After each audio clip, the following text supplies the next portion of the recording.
So Nick Khan has expressed why all premium live events happen on Saturday. Most of our pay-per-views have been on Sunday nights and then Monday Night Raw, obviously on Mondays, Nick Khan said. So we don't believe there's a lot of people from out of state who say, oh my God, let's go to Vegas. Let's go crazy on a Sunday. Or let's go to Vegas and go crazy on a Monday or even Friday SmackDown. Let's go to Vegas. Let's land by 3 p.m. local time and be in our seats by 5 p.m. local and go crazy. It just doesn't work like that there. Yeah, that makes sense. That does make sense why they do that, right? Like people want to like land, get in their hotel, have some drinks, da-da-da. Then the next day you go to an event or whatever.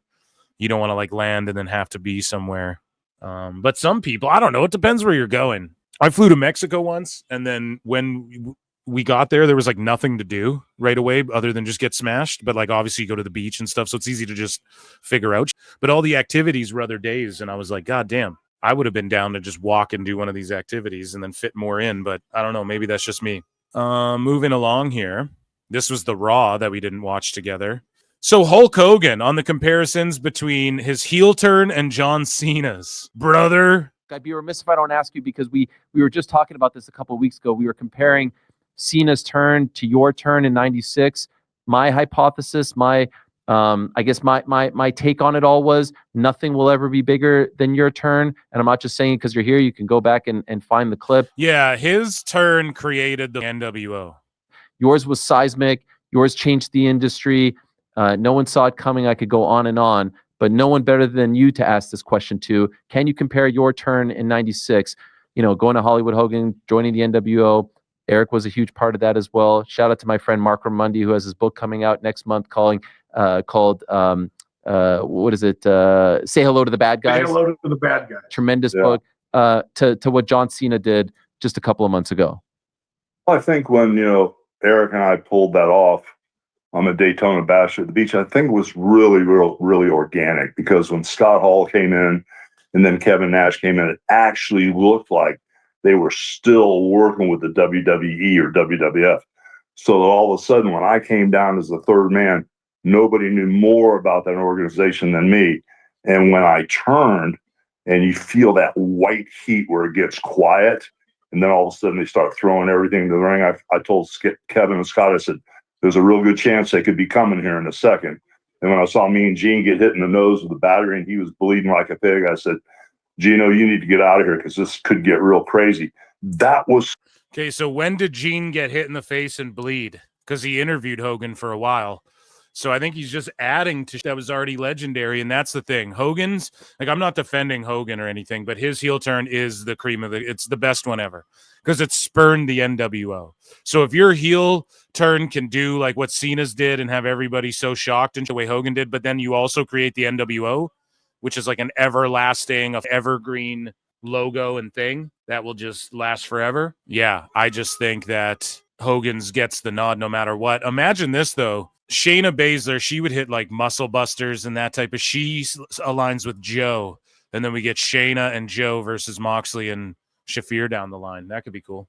So intense. And they both do like the coquina clutch or whatever. You could feel in that building how much hatred they had for me, for turning and destroying all the kids with the training prayers and vitamins. I did it for the money. It was just so evil. I think it had a whole different level of storytelling and stabbing someone in the back. The turn with Cena was good, but I think they were just two different things at two different times. Yeah, he's right about it. What do you think, Eric? I think Hulk's right. You know, the Who's the Third Man, which was incidentally Hulk's idea to kind of recreate the Who's the Third Man to introduce Izzy and to get a lot of attention on this launch. And I think we got like 10.3. I don't even know. It's like million. Bischoff selling the game, dude. He just knows to make it back about the amateur wrestling that they're selling, you know? So a numerous amount of talent in WWE unanimously said that the idea of a second WWE Evolution PLE has not been brought up to them. It has been discussed among some legends, but no word on if WWE told them or if they're just reading online speculation. I mean, that's mostly what it is, but the dirt sheets don't know shit now. That's why they speculate, and then other sheets go, I think this is wrong, and then the only thing they can all agree on, public information anyone can Google. Gunther versus Jey Uso for the World Heavyweight Championship has been confirmed for the Raw after Money in the Bank. Huge right there. We could see a switch that night. just announced The Miz will host the Amazon Prime Video reboot of American Gladiators, dude, which is fucking awesome. I love that shit. So we're excited to officially welcome WWE superstar Mike The Miz Mizanin to the American Gladiators family. He's the perfect host for the new era of this iconic franchise, said Barry Posnick, general manager of MGM Alternative, Evolution Media, and Big Fish Entertainment. The U.S. reboot, combined with our epic success in the U.K., our Live Nation tour, and the launch of our 24/7 Gladiators Fast channel, this isn't just a comeback, it's a cultural revival. Fans old and new are going to love this evolution in sports entertainment. Bring it back. Bring back roller derby, too. Let's see. Media Boy UK on X said that CW Boss on NXT's move to broadcast network. It's been an absolute game changer. This is via Variety as well. Awful Wrestling had this to say. Take note, this ain't some apparition source, but the network president of the CW had this to say. WWE's developmental program, NXT, has been airing on the CW since October 24, and the broadcaster couldn't be more thrilled with the results. It's been an absolute game changer for CW, and I think it's been a game changer for WWE. Brad Schwartz, president of the CW, in an interview with Variety said, this last quarter that just ended was the highest rated NXT quarter in 5 years. It's up 19% year over year. That's palatable. That's real. Wrestling's for dirtbags and lily pickers. It's not you fucking dirt I don't sheet know. and Dave Meltzer's. Yeah. Okay? This is what's up right here. Don't be shocked if we see TNA on that motherfucker. CW apparently is looking to put more NXT content on their televisions as well. So Bradley Martin says WWE wrestlers are lying about how much they weigh. Roman Reigns is not 260. Who cares if he is or isn't, bro? This Bradley Martin guy's so insecure. Fuck. I swear they lie about their weights. They do. They do. They lie about their heights too, bro. It's WWE. Because Roman came out there like 270. I was like, that guy is not 270. He's a big dude, but he's like, they definitely lie about the weights. I mean, I can tell you it up a little bit. I mean, maybe, I don't know. Randy's a solid motherfucker's huge. He lies about his weight in they said he's 275. He's probably like 310. Yeah, he's huge. He's massive. He's a humongous human being. Yeah, but Roman, they said he was 270. I was like, no, don't do that. I don't know. Roman's a big dude. He's big, but he's not 270. He's shredded. He's shredded. I'm telling you, because I stood right next, because I was right there watching him come on. They were said his weight, and I was like, no. It's that Samoan way, dude. No, bro is guaranteed. I saw him. He's shredded. He's in amazing shape. Great wrestler. He's 210, bro. You think? Yeah, 220 at the most. Fuck. I swear they lie about their weights.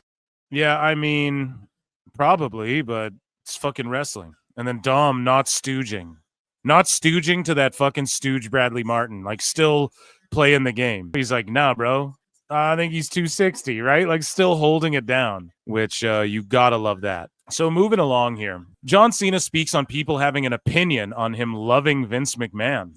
And this is a great response, honestly. He takes the time to think it out. And he kind of shuts this lady down for asking some dumb shit. Were you surprised when the reaction from WWE fans when you said that you still love Vince McMahon? No, because everybody's entitled to their opinion. Just like I'm entitled to have an emotional connection to somebody. I don't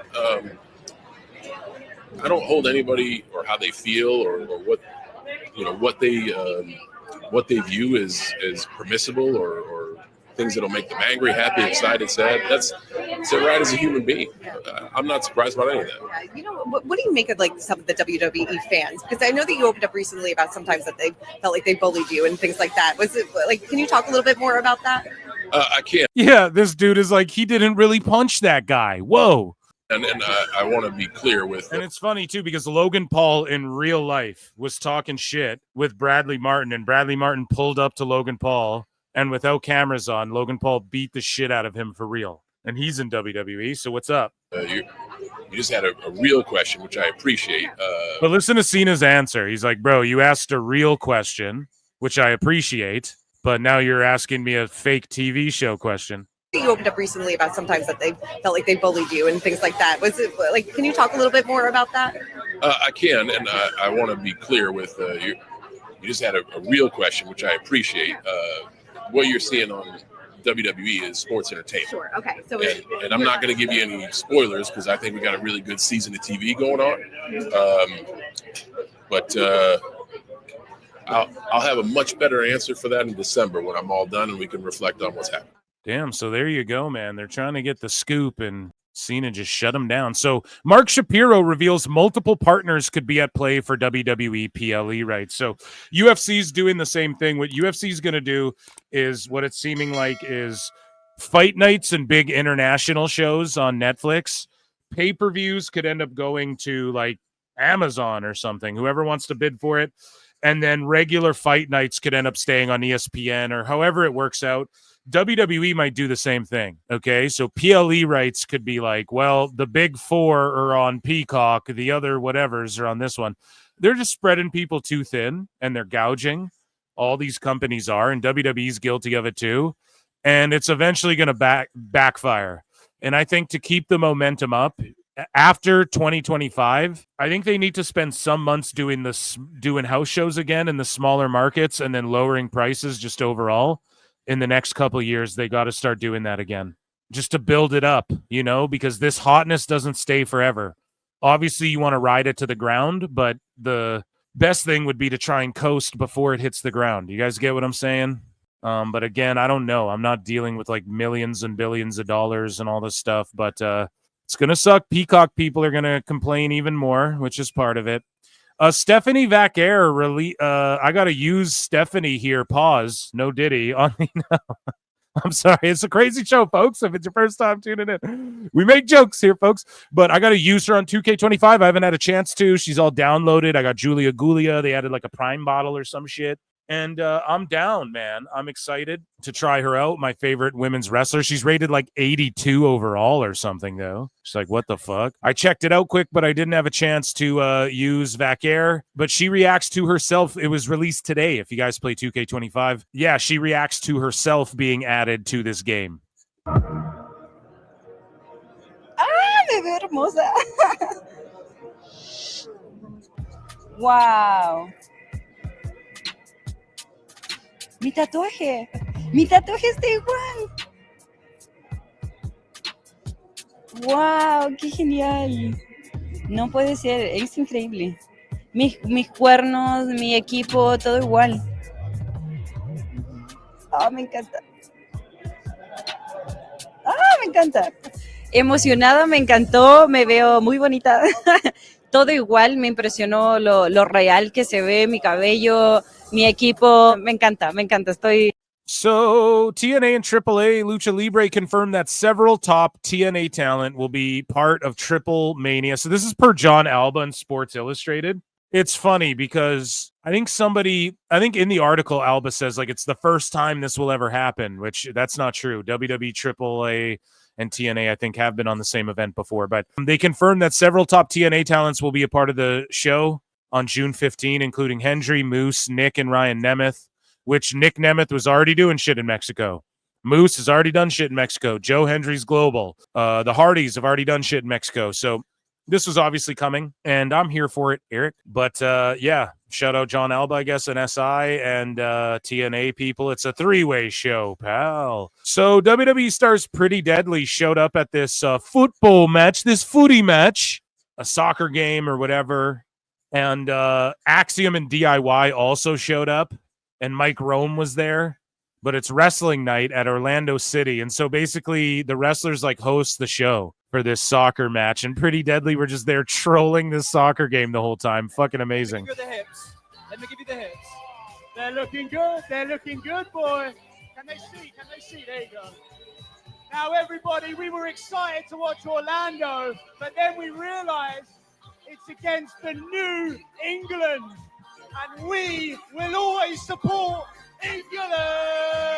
England! England! England! England! Because we love England!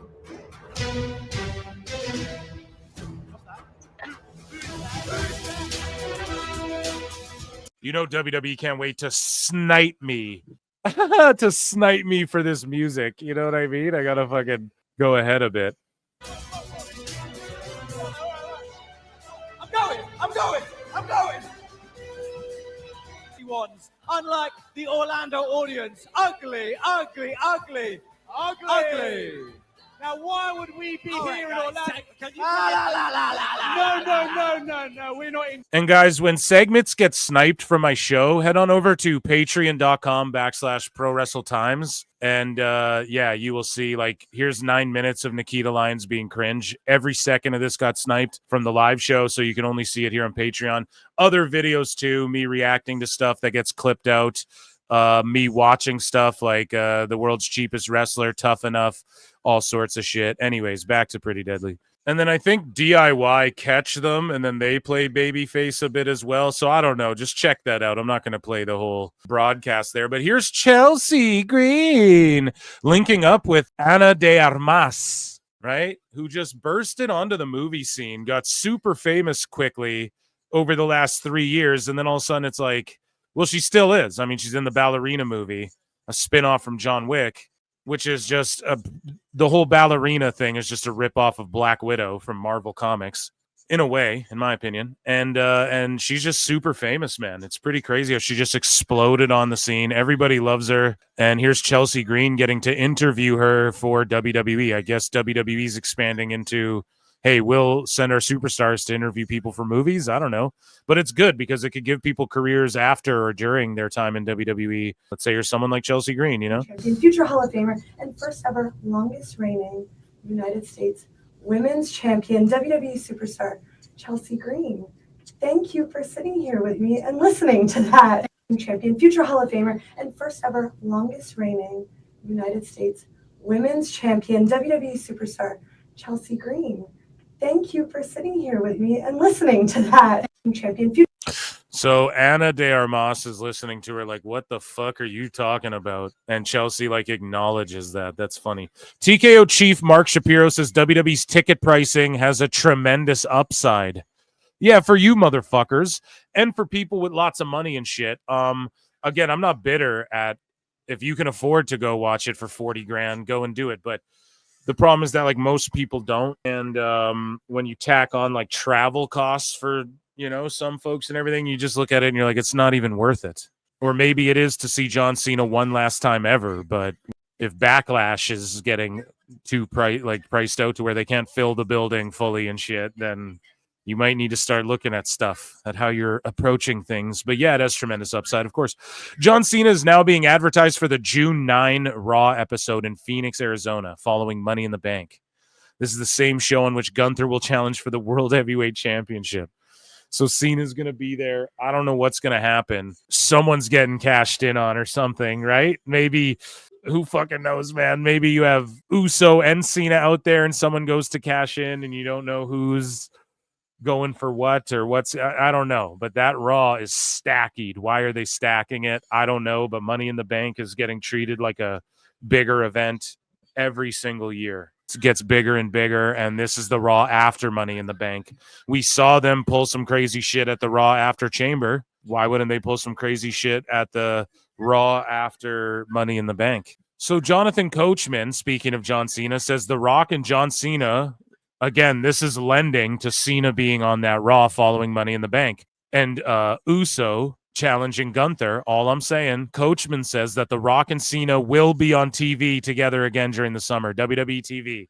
And Coach says, I have it on very good authority that John Cena and The Rock will cross paths in WWE one way or another. One way or another, I'm gonna find you by the end of the summer. So that Raw after Money in the Bank is super stacked.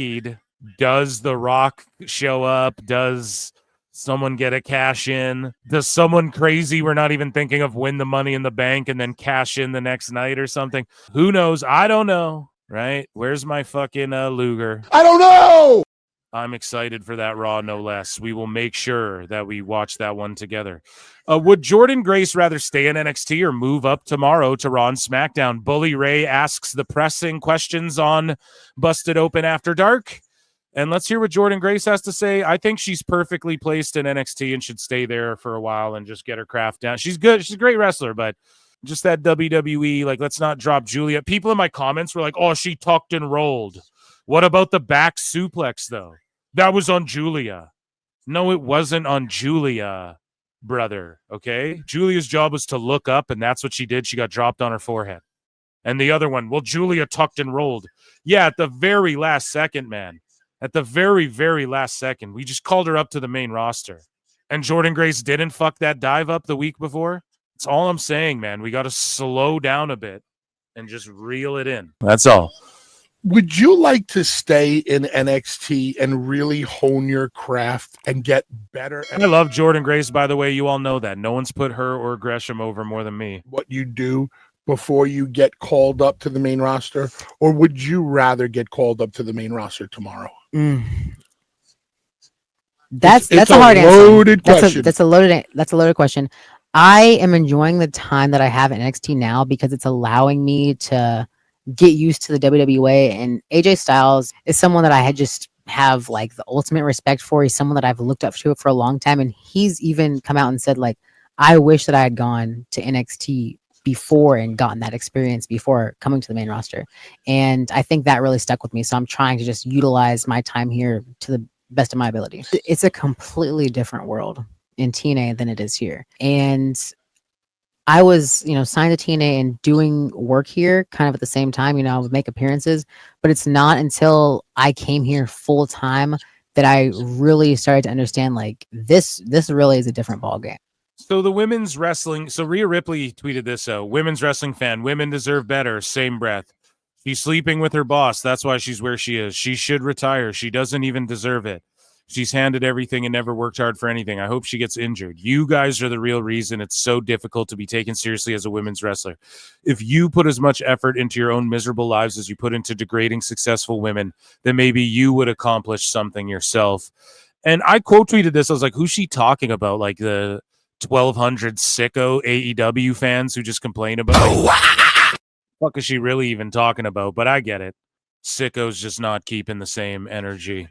So Zelena Vega pitches defending the WWE Women's U.S. Championship in Stardom, AAA, and NXT. So the way she brings up Stardom and not Marigold makes me wonder, like, yeah, and all the Stardom gals were just there at Mania, and you don't hear too much about Stardom and AEW's crossovers. What you hear more of is like, oh, Marina's leaving Stardom and just signing fully with AEW and shit. It's crazy Zelena just drops Stardom like this. I think they're going to start teaming up with WWE soon too, man. So she says, we just had the merger with AAA. I'd love to take it out there. She will. I'd love to wrestle Vaquer there. That'd be super dope. Yeah, that would be. That's the way to be thinking. I'd love to take it to NXT, wrestle Julia there. Well, Julia's on Raw now, hun. Maybe Kalani Jordan. I'd love to take it to Stardom and wrestle out there. Yes.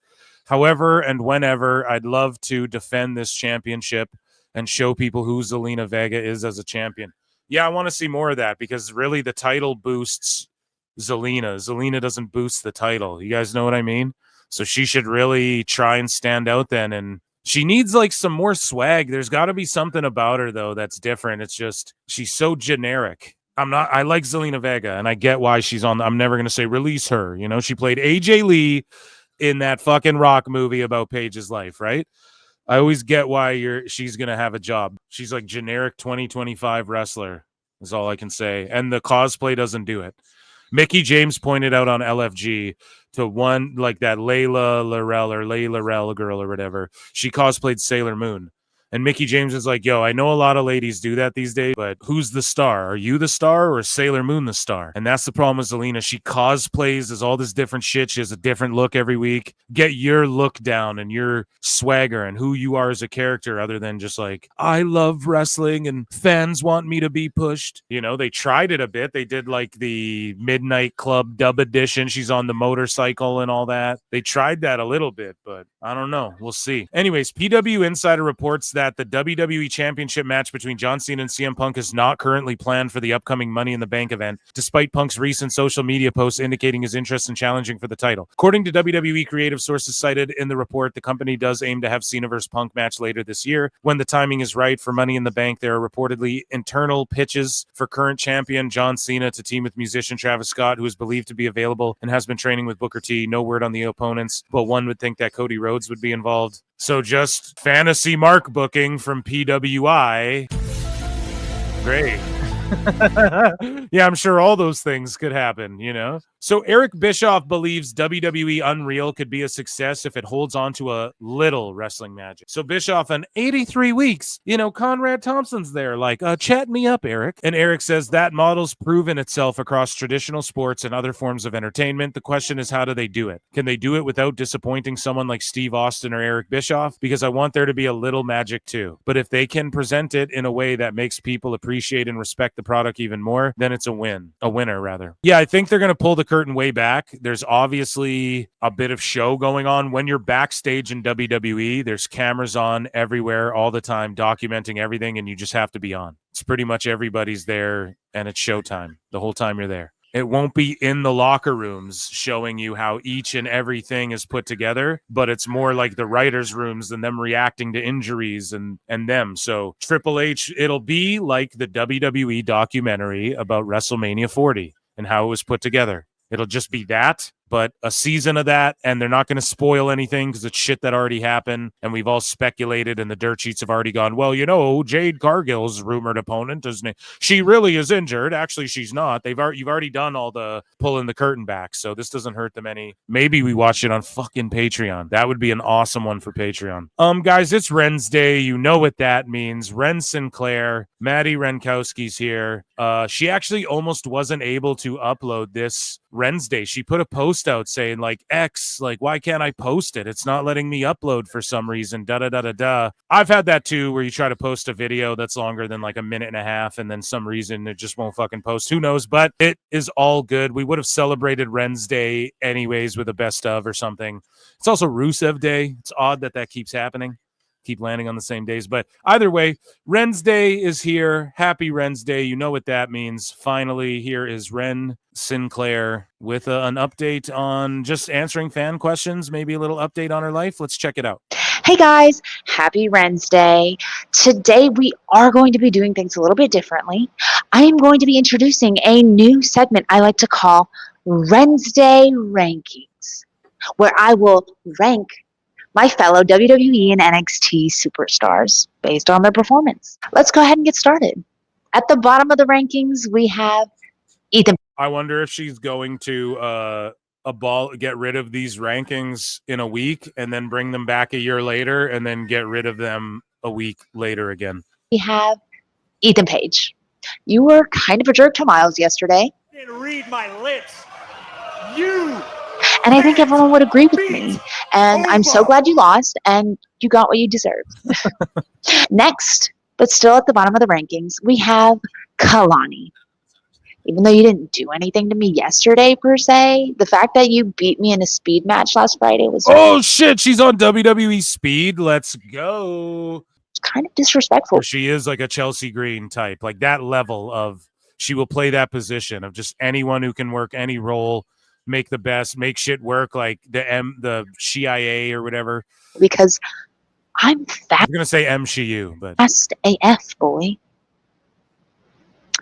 Fast AF, boy. Next, we have Charles. It pains me to put you there, Charles, but what is going on with you lately? I mean, yesterday when you agreed with Ethan and I was all like, Charles, what is happening? Okay, let's keep this moving. And in the second tier of our rankings, we have Tavion Heights, taking the NQCC to new heights. You did great yesterday. You're a great team player, great attitude. We love having you here. Thank you, Tavion. And after that, we have Miles Bourne, the NXT champion, #1 contender, who will face and beat, obviously, Obafemi at Battleground May 25th, also my birthday. It'll be great. And yesterday, Miles cut a great promo and shut all the haters up. And then he even shut up Ethan Page, which was just an added bonus because, that man does not shut up. But I digress. Who's the top of her tier ranking? Guess who it is in the chat. I'm going to guess it's Ren Sinclair. And at the top of the rankings, we have, drumroll please,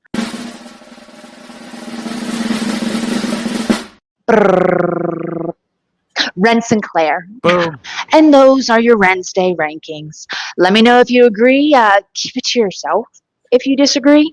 Either way, Yeah, chat, you fucking hear that? I'm going to stay rent-free in your head this Wednesday. I don't know if I like that. Happy Ren's Day, ladies and gentlemen. Round of applause for WWE News and round of applause for Ren.